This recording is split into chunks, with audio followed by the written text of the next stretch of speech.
Hey guys, welcome to Red's Projects. Today, Falcon's back up on the hoist and we're swapping the turbo. So that's factory GT35 turbo. It's got a lot of Ks on it. The bearings are starting to get noisy, making some weird sounds. So it was time to either rebuild or get another turbo for it. So what I did, I bought another turbo exactly the same. GT35 off a Territory, I think it was, which is the same as BABF. Excuse me. And then I gave it to the good blokes at GMF Performance, and they made it a real trick. Have a look at this. Isn't that beautiful? So there's the standard compressor wheel. There's their billet GTX style wheel. That one's a 61mm. This is about a 65 by my measurement. So they machine out the housing, put the billet wheel in. I wanted to keep the standard housing, keep the 3-inch inlet to suit my piping. They rebuilt it, put new bearings in it, new exhaust wheel, new shaft, it's all one piece. So it's basically a brand new turbo, high flowed, capable of a lot more power. So this is going to work beautifully on my car. And the price wasn't too bad either. It was less than I thought it would be. So big shout out to those guys. This is really going to help the car. They've actually got the record at the moment for the fastest high flowed GT35 XR6 turbo. So it's more serious than this one, but it still uses the Ford internal gate T3 housing, and I think they've gone 9.6 at 144 miles an hour, which is just mental on a 35. So I knew I was in good hands with these guys. They've got the record at the moment, so more than capable of making this guy work. So yeah, that's what today's going to be all about. Put that turbo onto that thing. Ryan should be coming over a little bit later as well. He's going to give me a hand. So it's always fun when he comes over. No stuffing around. Let's get straight into it.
Okay, one thing I've just noticed, this screw here has worked its way loose. You can see all around it, it's all black. So that was an exhaust leak, so I'll check over everything, make sure everything else is tight, see if I find any more loose bolts.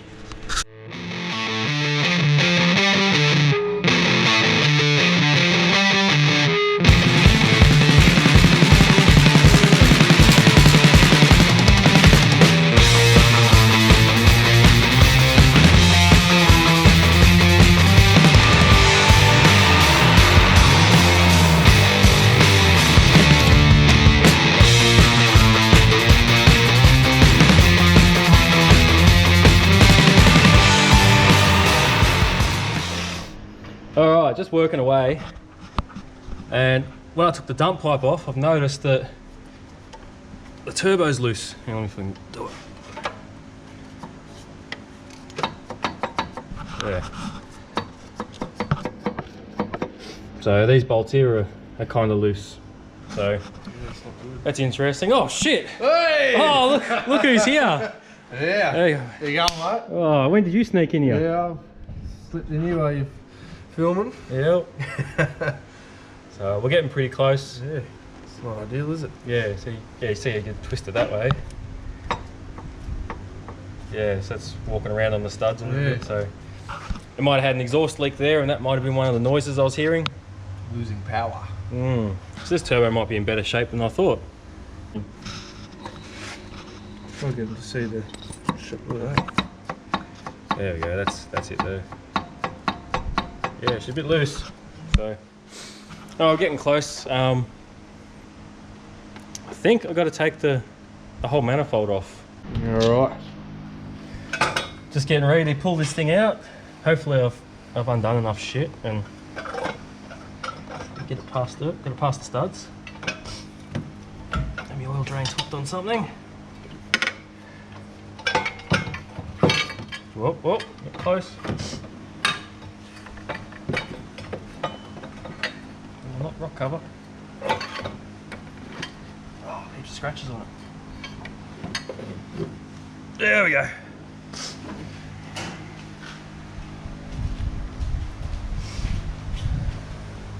Yeah, she is.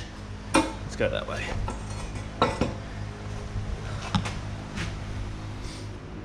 Alright, so here's a bit of a comparison. Here's the old one, which doesn't seem that bad actually. Seems like it's in fairly good shape. So that's the old one. That's the new one. Bit of a difference.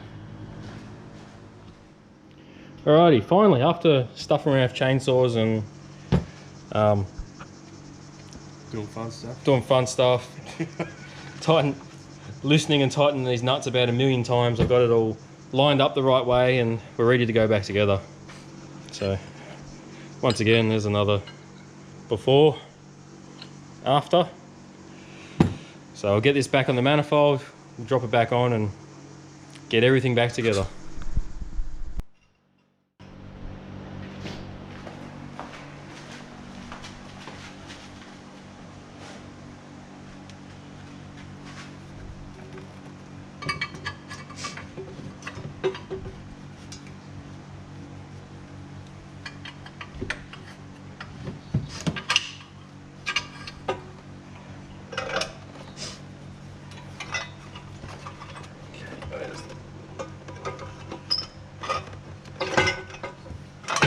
There we go. Beautiful. Alright, we've made a heap of progress. All the heat shields and stuff are back on. That stupid intake pipe's back on. Thermo fans are back on. These lines. Heap of stuff. That pipe. Yep.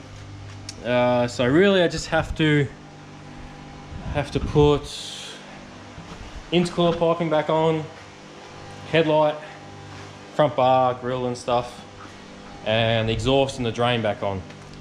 But what we're going to do right now is lift it up and we're going to short out the starter and just crank the motor over until there's oil coming out, the oil return. So we know that the turbo is full of oil and fresh, clean oil. It's all pressurized and purged, like it's all pushed through. Then we can put the oil return back on and be satisfied that it's ready to start. So, gonna lift the hoist up. Yeah, mate.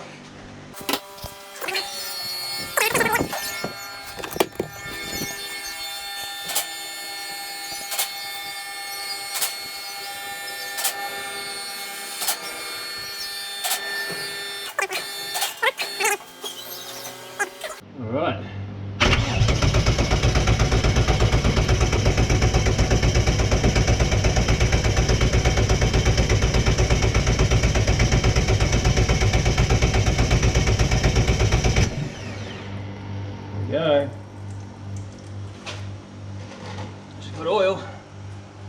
do a little more.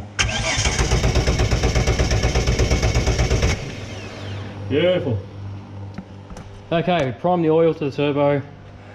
That's all full of oil. Put the intercooler pipe on and pretty much everything it needs to start. So we're going to fire it up. Pass the camera over to Ryan. Yep. See how she goes.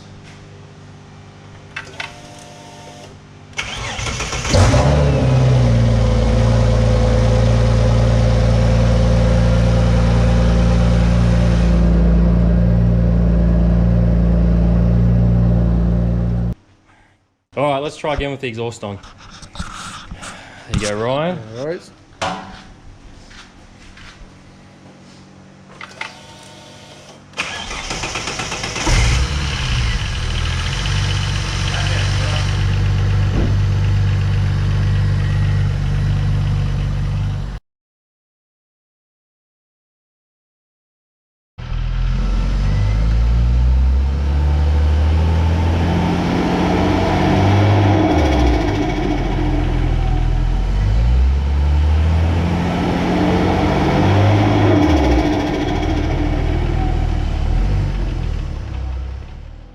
All right, she's all back together. Bumper's back on.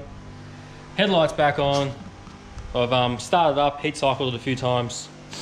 So everything looks good, nothing's leaking. Got, I think, about a quarter tank left. Let's have a look. A little over a quarter, so I'll drive it around a bit, get all that 98 out of it, and then it's going on E85. Going on corn, hey? That nice stuff that smells good and makes the engine run colder and pick up like 40 kilowatt. So That'll be exciting. So that's it. Get rid of the fuel, get some E85 ready and some jerry cans, and drop it off at the dyno, and hopefully come back with a dyno sheet that's right up there. Hopefully it starts with a 4. Yeah, that'll be good. 400 kilowasps, that'd be nice. So Just sounds good. sounds be a good number. So that'll pretty much do it for this episode. Thanks for watching. Next time should be on the dyno, so next episode should be a good one. So thanks for watching. See you next time. See you later, guys.